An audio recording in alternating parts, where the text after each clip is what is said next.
Hello everyone and welcome to Brilliant Brains. In today's video lecture I am going to describe you chapter number 1 class 10th Geography Resources and Development.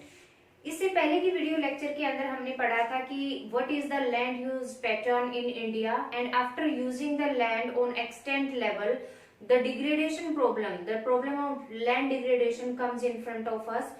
और उसकी causes भी हमने पढ़े कि what are the causes, deforestation, over grazing, over irrigation, इस तरह की चीजें आपने पढ़ी। और हमने ये वो मेजर्स भी पढ़े जिसके द्वारा लैंड को क्या किया जा सकता है, कंजर्व किया जा सकता है।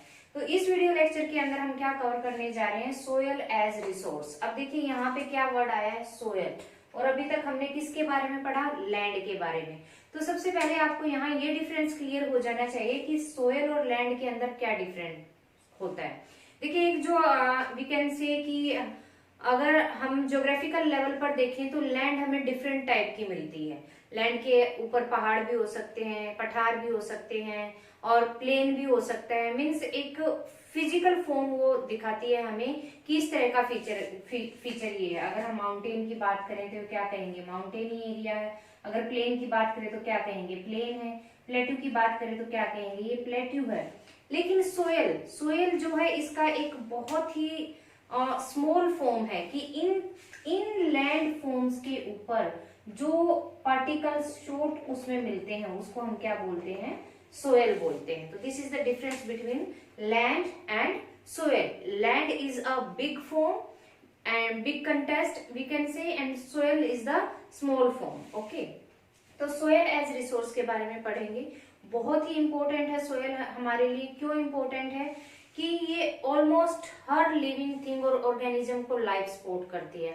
आप देखते होंगे कि हम चलते हैं, हम रहते हैं लैंड के ऊपर, चाहे वो माउंटेन है, प्लेट्यू है या प्लेन है, बट हमें उसके ऊपर अपनी एक्टिविटीज को रन करने के लिए, उनको कंटिन्यू करने के लिए क्या करना पड़ता है। कोई भी एक्टिविटी, मान लो कंस्ट्रक्शन है, उसके अंदर सोयल की रिक्वायरमेंट होती है। मान लो एग्रीकल्चर की बात करें तो वो भी सोयल के ऊपर की जाती है। तो ये एक्टिविटीज सोयल के ऊपर डिपेंड करती हैं और सोयल जो है लाइफ को क्या करती है, सपोर्ट करती है। तो सबसे पहले क्या कहता है कि सोयल क्या है, एक रिन्यूएबल नेचुरल रिसोर्स है। रिन्यूएबल मीन्स रीन्यू, और एबल जो दोबारा नया बन सके, खुद को नया बनाने के योग्य होता है। देखिए अब हम यहाँ से पढ़ेंगे, एक बार हम इसको देखेंगे डायग्राम को। इसके अंदर क्या होता है, सबसे पहले जो लेयर होती है सबसे नीचे अर्थ की डेप्थ में अगर हम बात करते हैं तो सबसे पहले इग्नियस रॉक्स की वजह से एक लेयर फॉर्म होती है। इग्नियस रॉक कौन सी होती है, जो लावा अर्थ के कोर के अंदर मूव करता रहता है और कहीं भी कोई भी वीक स्पेस मिलने से वो निकलने लगता है बाहर। कई बार वो बिल्कुल धरती से बाहर नहीं निकल पाता, अंदर ही वो जम जाता है वहां लेयर के फॉर्म में।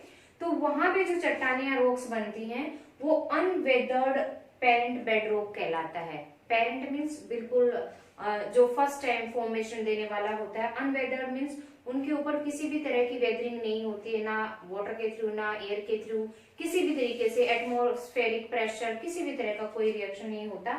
तो ये एज इट इज होती है, मोटी चट्टाने यहाँ पर होती हैं सबसे नीचे वाले लेयर के अंदर। तो अनवेदर्ड पेरेंट बेडरॉक बोला जाता है इसे। सेकंड, फिर जब हम और ऊपर आते हैं तो क्या होता है, substratum weathered parent rock material की थोड़ा बहुत जो सबसे ऊपर की टॉप लेयर है उसकी वेदरिंग की वजह से जो सिल्ट इधर से उधर पानी के थ्रू, हवा के थ्रू चली जाती हैं तो वो लेयर बनने लग जाती है, वो वेदर्ड रॉक होती है। उसके पार्टिकल थोड़े इससे महीन होते हैं।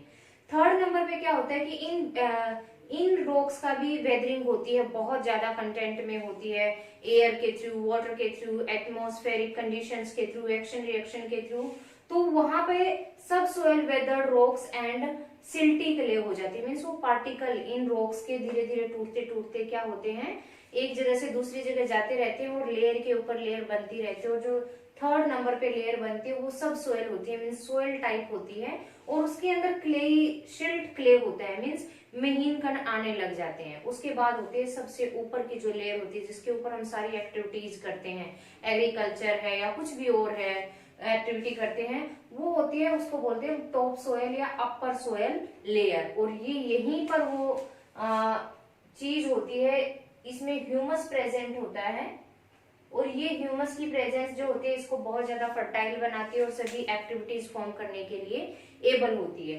तो ये जो टॉप लेयर है ये कई सौ साल की जो रिसाइकलिंग का प्रोसेस होता है कि चीजें दबती रहती हैं, केमिकल और फिजिकल रिएक्शन होता रहता है, वेदरिंग होती रहती है चीजों की, उस प्रोसेस के थ्रू ये हमारी टॉप सोयल जो बनती है या अपर लेयर ऑफ सोयल हमारा बनता है और ये रिन्यू होता रहता है, खुद को रिन्यू करता है, but it takes a long time.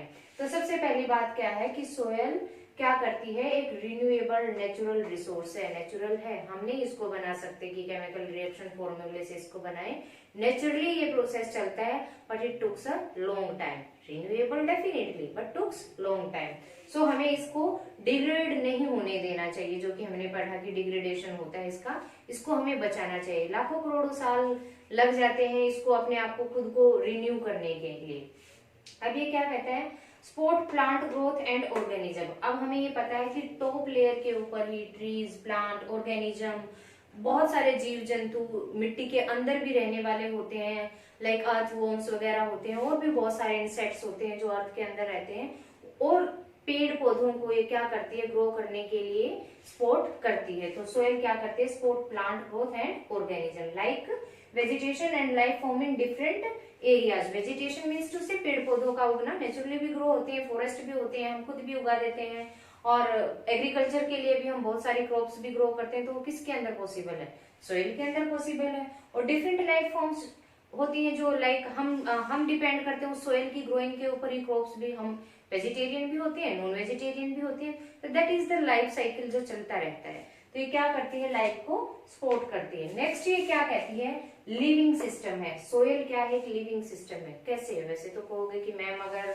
मिट्टी को हाथ में उठाया जाए तो हमें तो नहीं लगता कि उसके अंदर कोई लाइफ है, बट इसे लिविंग सिस्टम क्यों बोला गया, क्योंकि लाइफ साइकिल को क्या करती है, सपोर्ट करती है, प्रोसेस को कैरी ऑन करने में बहुत ज्यादा हेल्पफुल है, इसलिए इसको क्या बोलते हैं, लिविंग सिस्टम बोलते हैं। नेक्स्ट क्या कहते हैं, forces are responsible for formation of soil. कौन सी फोर्सेज, देखिए वेदरिंग होती है, मान लो कि कोई भी पेरेंट रॉक है, अपर लेयर है, उसके ऊपर पानी गिर रहा है बहुत ज्यादा, पानी की वजह से वो चट्टानें टूटती हैं, सिल्ट के फॉर्म में वो आगे बह के जाती हैं, फिर वो और टूटती टूटती महीन हो जाती हैं, हवा के द्वारा या पानी के द्वारा वो ले जाई जाती हैं बहा के, फिर एक के ऊपर दूसरी लेयर बनती रहती है, और केमिकल और फिजिकल रिएक्शन, प्रेशर पड़ने की वजह से, टेम्परेचर वगैरह की वजह से different kind of soil form होती हैं। तो क्या चीजें, क्या कह रहा है कि फोर्सेज रिस्पॉन्सिबल है सोयल बनाने के लिए, नेचुरल फोर्सेज रिस्पॉन्सिबल है वो, ठीक है। लाइक क्या हो सकती हैं, activities of decomposers. Decomposers means जो मिट्टी के अंदर ही छोटे छोटे इंसेक्ट्स होते हैं जो एक दूसरी चीजों को खा के उसके ऊपर डिपेंड रहते हैं, मीन्स कंपोज करना चीजों को अपनी लिविंग को स्टैंड करने के लिए। और क्या होता है, chemical and organic change. Chemical change भी होते हैं, अगर दबाव होता है तो अंदर गर्मी की वजह से, और ऑर्गेनिक मीन्स किस तरह के बायो मटेरियल उसके जो सिल्ट है उसके अंदर दब रहे हैं, लेयर्स के नीचे दब रहे हैं, उसके ऊपर भी डिपेंड होता है। लाइक पेड़ पौधे, कई बार एनिमल्स भी लेयर्स के नीचे दब जाते हैं।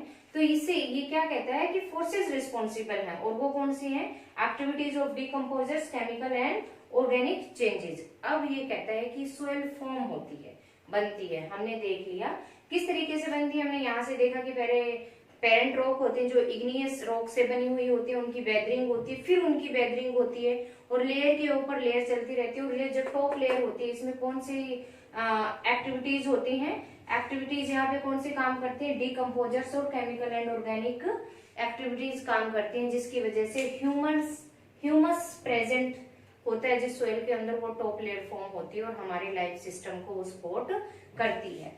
अब कहता है कि वो बनती है सोयल, कई जगह थिक होती है, कई जगह रेतीली होती है, कई जगह बहुत क्लेई होती है, वो किस तरीके से बनती है।